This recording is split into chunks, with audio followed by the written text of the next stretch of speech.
Hello friends, मैं अनुराग चतुर्वेदी फिर अपनी अगली वीडियो के साथ हाजिर हूँ।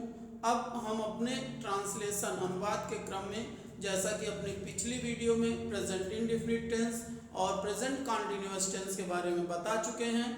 अगर आप लोग नहीं देखे हैं तो हमारी पिछली वीडियो को देख सकते हैं। अब इस क्रम में हम आप लोगों को प्रेजेंट परफेक्ट टेंस बताने जा रहे हैं। तो आइए देखते हैं प्रेजेंट परफेक्ट टेंस का ट्रांसलेशन कैसे करते हैं और कैसे पहचान करते हैं। तो सबसे पहले हम देखेंगे प्रेजेंट परफेक्ट टेंस की पहचान क्या होगी, कैसे पहचानेंगे कि हम प्रेजेंट परफेक्ट टेंस है या नहीं है। तो सबसे पहले हम इसके वाक्य के अंत में क्या देखेंगे कि उसके वाक्य के अंत में किसी भी हिंदी के सेंटेंस के वाक्य के अंत में चुका है, चुकी है, चुके हैं या फिर या है, ई है आदि शब्द आ जाएगा तो हम तुरंत पहचान लेंगे कि वो कौन सा टेंस है, प्रेजेंट परफेक्ट टेंस का सेंटेंस है। जैसे अब पहले देख लेते हैं, वह घर जा चुका है। तो जब चुका है यानी कि इसका मतलब हमको कंफर्म हो जाएगा कि एक ऐसा सेंटेंस है, प्रेजेंट परफेक्ट टेंस का सेंटेंस है। तुम क्रिकेट खेल चुके हो, अगर है तुम क्रिकेट खेल चुके हो तो यानी कि चुके हो लास्ट में आता है, तो आपको तुरंत समझ में आ जाएगा कि ये कौन सा सेंटेंस है, प्रेजेंट परफेक्ट टेंस का सेंटेंस है। अब जो प्रेजेंट परफेक्ट टेंस का अनुवाद करेंगे उसमें तीन तरह के सेंटेंस होते हैं। एक होता है अफर्मेटिव सेंटेंस, दूसरा होता है नेगेटिव सेंटेंस, तीसरा होता है इंट्रोगेटिव सेंटेंस। और इंट्रोगेटिव सेंटेंस में दो तरह के सेंटेंस होते हैं, एक यस नो टाइप्स और एक WH टाइप्स। तो सबसे पहले हम कौन सा शुरू करेंगे, अफर्मेटिव सेंटेंस शुरू करेंगे। तो अफर्मेटिव सेंटेंस क्या होता है, मतलब ये सिर्फ और सिर्फ स्टेटमेंट होता है। इसका मतलब कि इसके सेंटेंस में ना तो नहीं का प्रयोग होगा, मतलब नहीं का प्रयोग नहीं होगा, और क्वेश्चन वर्ड नहीं होगा, ना तो कोई प्रश्न पूछा जाएगा, सीधा सीधा स्टेटमेंट या कथन होगा। तो इसके जैसे ये लिखा गया है, वह घर जा चुका है, मतलब इसमें नहीं का भी प्रयोग नहीं है और कोई भी प्रश्न पूछा नहीं जा रहा है। तो ऐसा सेंटेंस क्या कहलाता है, अफर्मेटिव सेंटेंस, मतलब स्टेटमेंट कहलाता है। चलिए इसका ट्रांसलेशन कैसे करते हैं, सूत्र देखते हैं।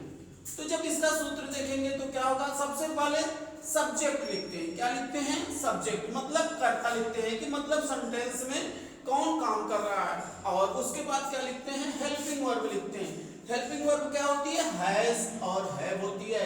इसको पूरी अच्छी तरह से याद कर लेंगे कि प्रेजेंट परफेक्ट टेंस का कोई पूछेगा हेल्पिंग वर्ब क्या होती है तो उसको बताएंगे हैज या हैव होती है। और इसके लिए एक चीज और हमेशा याद रखेंगे, जब भी परफेक्ट टेंस होगा वो किसी का भी हो, प्रेजेंट का हो, पास्ट का हो, फ्यूचर का हो, हमेशा मेन वर्ब की थर्ड फॉर्म यूज होती है। इसको हमेशा याद रखेंगे। परफेक्ट चाहे वो प्रेजेंट का हो, चाहे पास्ट का हो, चाहे फ्यूचर का हो, फिर भी ये हम पढ़ रहे हैं प्रेजेंट परफेक्ट टेंस, इसलिए हैज हैव के साथ मेन वर्ब की थर्ड फॉर्म यूज होगी। इसके बाद क्या यूज होगी, ऑब्जेक्ट। ऑब्जेक्ट मतलब कर्म होता है, उसको लिखते हैं और उसके बाद जो बचेगा उसको लिखते हैं। अब बात ये आती है कि किसके साथ हैज का प्रयोग करते हैं और किसके साथ हैव का प्रयोग करते हैं। प्रॉब्लम इस बात की है, ये नहीं कि दोनों यूज कर दिए या कुछ भी यूज कर दिए, नहीं, इसके लिए भी नियम है। वो नियम क्या है, हम देखिए आप लोगों को ये बताना चाहते हैं कि जो भी चीज हो आसान वे से आपको याद हो जाए। तो हम एक अपने से याद करेंगे, दूसरा अपने आप आ जाएगा। जैसे ही see it, he see it और एक वचनकर्ता के साथ हैज लगता है। बस हमको ये तीन चीजें, चार चीजें याद कर लें।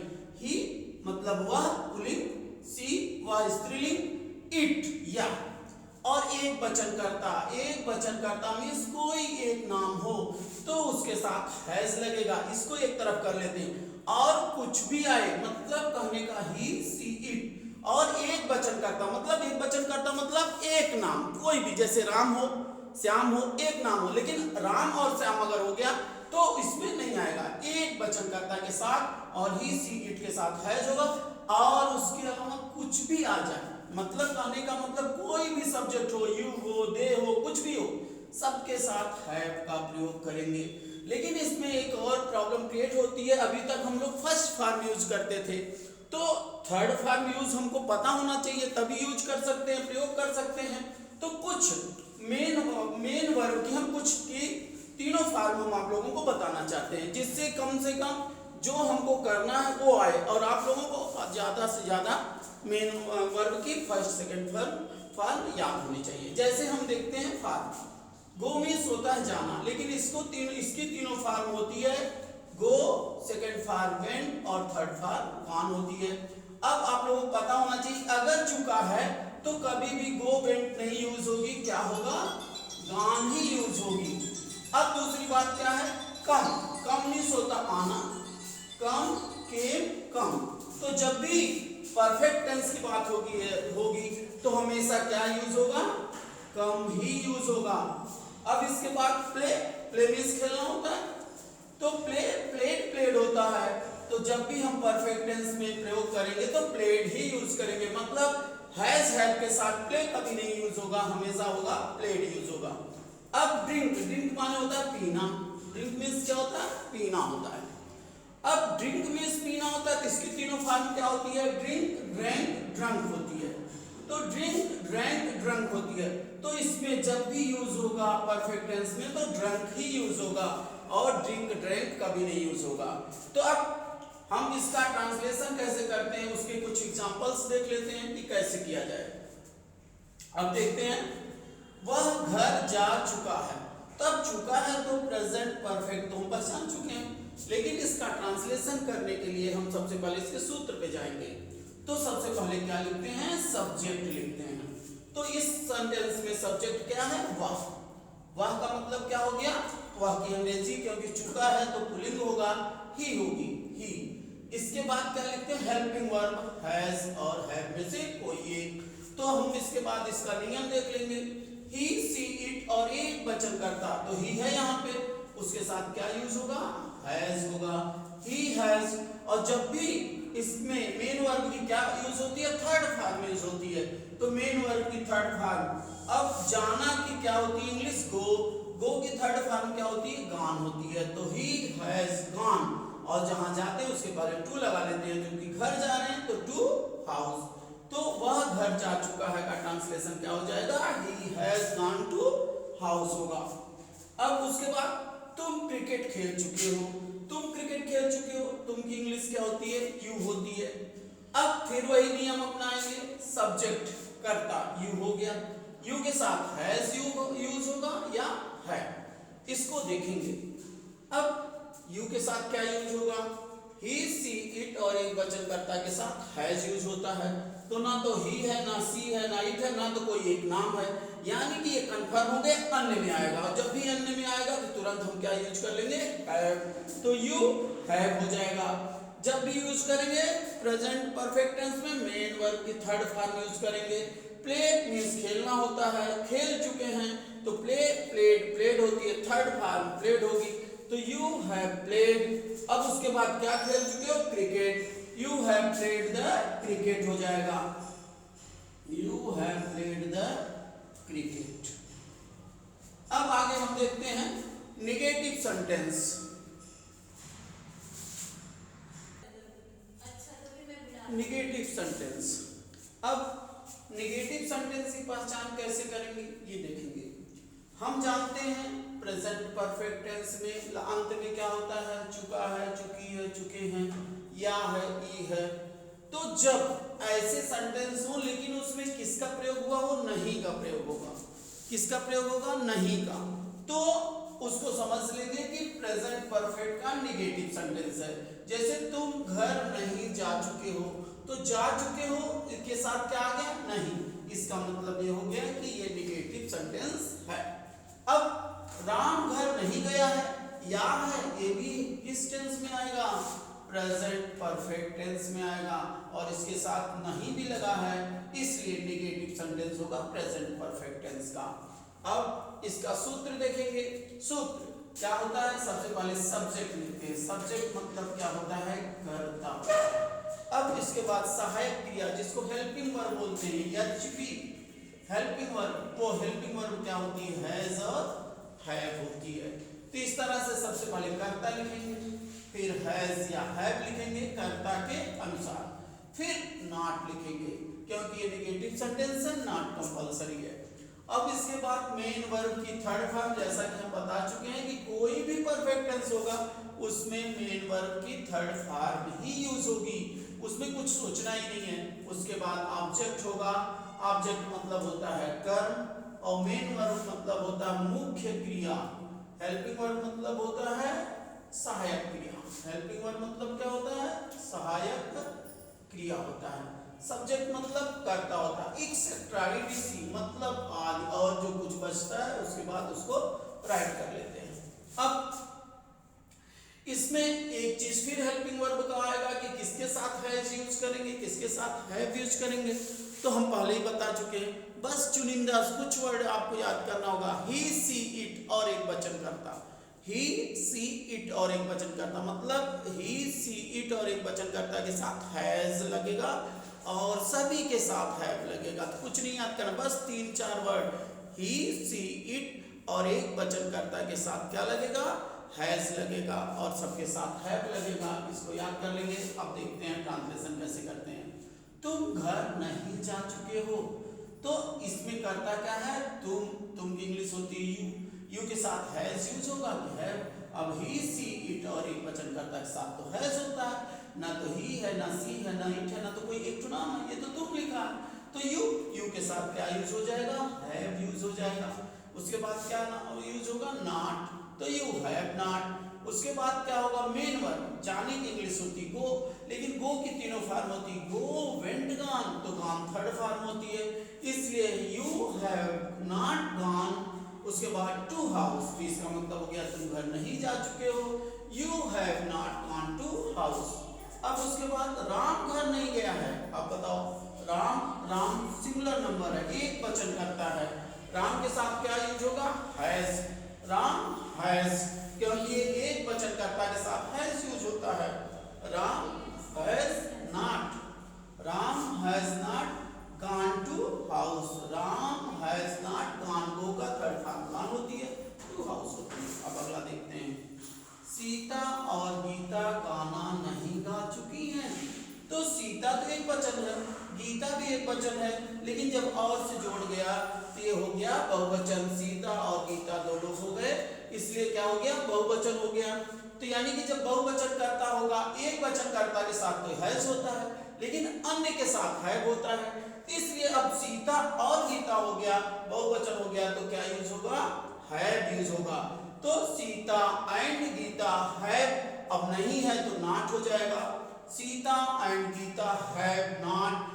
अब गाना गाने को क्या कहते हैं? सिंग कहते हैं। अब हमको अगर तीनों फॉर्म नहीं याद होगी तब भी हम गलत कर सकते हैं, तो पहले देख ले सिंग की तीनों फॉर्म क्या होती है? सिंग, सैंग, संग होती है। मतलब first form sing, second form sang, third form sung होती है। तो अब क्या हो जाएगा? Sita and Gita have not sung, third form of sing is what? Sung the song. अब इसके बाद हम अगला देखते हैं, इंट्रोगेटिव सेंटेंस।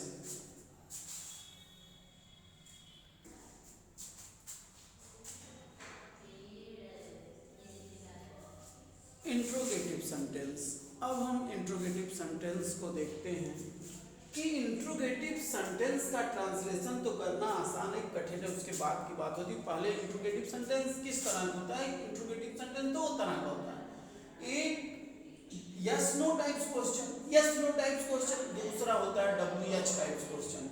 तो जो यस नो टाइप्स क्वेश्चन कैसे पहचान करते हैं? इसका मतलब कोई भी वाक्य जो क्या से शुरू हो, किससे शुरू हो? क्या से।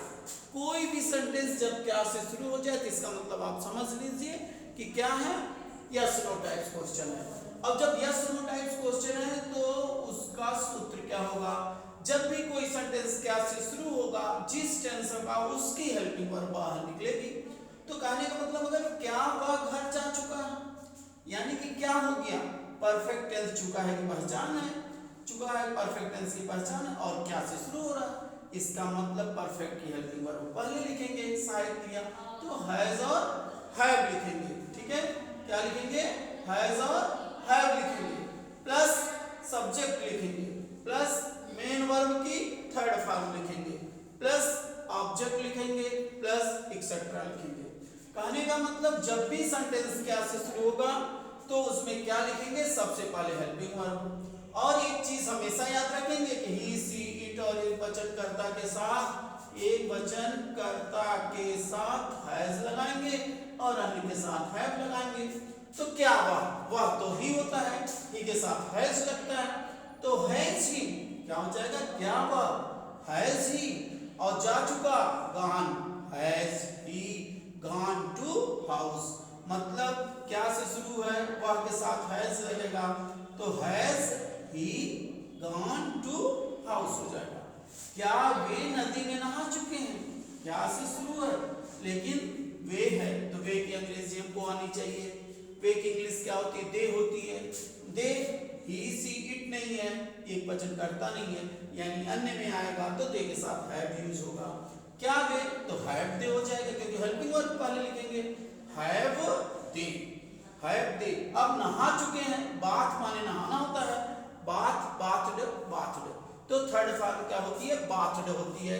तो हैव दे बाथड, में की इंग्लिश होती है इन, they have they bathed in the river हो जाएगा। अब एक बात और आती है, जब वाक्य में नहीं भी आ जाता है, नहीं भी कभी कभी नहीं भी आ जाता है, जैसे यही सेंटेंस है लेकिन इसमें नहीं दे के लिखा है तो कैसे ट्रांसलेशन करेंगे। जब वाक्य में नहीं शब्द आता है तो कर्ता के बाद नॉट लगाते हैं। जब वाक्य में नहीं भी आ जाएगा तो कर्ता के बाद नॉट लगा देंगे, सब कुछ वैसे ही रहेगा। क्या वह घर जा चुका है, इसको अगर कहें क्या वह घर नहीं जा चुका है तो कुछ चेंजिंग नहीं होगी, सिर्फ भी के बाद नॉट लगा देंगे, has he not gone to house कर देंगे। क्या वे नदी में नहीं नहा चुके हैं, तो वे की इंग्लिश दे होती है, हैव दे, अब दे के बाद नॉट लगा देंगे, have they not bathed in the river। मतलब दोनों में सिर्फ यही अंतर होगा कि कर्ता के बाद नॉट लगा देते हैं। अब इसके बाद दूसरे तरह का इंट्रोगेटिव सेंटेंस देख रहे हैं, WH टाइप्स कैसे उसका ट्रांसलेशन करते हैं।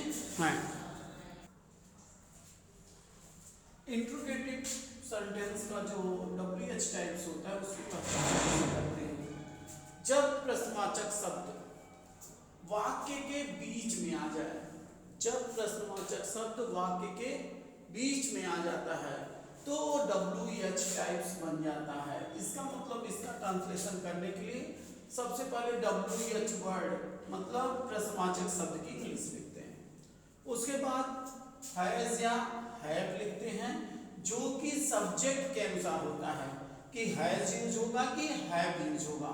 उसके बाद मेन वर्ब की थर्ड फॉर्म यूज होती है, उसके बाद ऑब्जेक्ट या और कुछ यूज होता है, मतलब सब कुछ प्रयोग होता है। उसके बाद जो निश्चित वर्ड्स क्या हैं, WH वर्ड्स मतलब प्रश्नवाचक शब्द, उसके बाद हेल्पिंग वर्ब हैज है सब्जेक्ट के अकॉर्डिंग, और मेन वर्ब की थर्ड फॉर्म और ऑब्जेक्ट।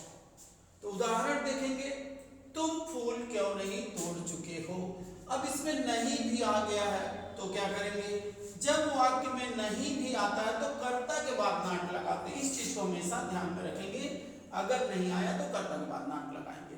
तो तुम फूल क्यों नहीं तोड़ चुके हो, क्यों की इंग्लिश क्या होती है, क्यों, व्हाई। तो अब तुम के साथ क्या होता है, ही सी इट और एक वचनकर्ता के साथ हैज होता है। इसके अलावा सबके साथ हैव होता है, यानी कि यू के साथ क्या होगा, हैव। तो वाई हैव, क्योंकि WH वर्ड्स के बाद सीधे हैज या हैव मतलब हेल्पिंग वर्ब, वाई हैज। उसके बाद subject view, WH words has have में से फिर सब्जेक्ट, उसके बाद नॉट लगाएंगे क्योंकि इसमें नहीं भी लिख चुका है, और प्लग्ड माने तोड़ना, तो प्लग्ड होता है तो थर्ड फॉर्म प्लग्ड होती है द फ्लावर। इसका मतलब तुम फूल क्यों नहीं तोड़ चुके, why have you not plugged the flower होगा। अब राम कहाँ गया है, या है भी प्रेजेंट परफेक्ट में आता है, कहाँ की अंग्रेजी वेयर होती है और राम के साथ हैज यूज होगा क्योंकि एक वचन है, तो वेयर हैज राम गॉन हो जाएगा। इसका मतलब क्या हो जाएगा, वेयर हैज राम गॉन हो जाएगा। और जब वाक्य में नहीं आता है तो कर्ता के बाद नॉट लगाते हैं, ऐसा कि हमने पहले भी एक एग्जाम्पल देख चुके हैं, एक और देख लेते हैं। तुम गाना क्यों नहीं गा चुके हो, तो why have you not sung the song, मतलब why क्यों, हैव यू के साथ हैव का यूज होता है, वाई हैव यू, और उसके बाद नॉट है तो कर्ता के बाद नॉट लगता है नॉट, और मेन वर्ब की थर्ड फॉर्म संग, और गीत की क्या होती है, गाना की सांग।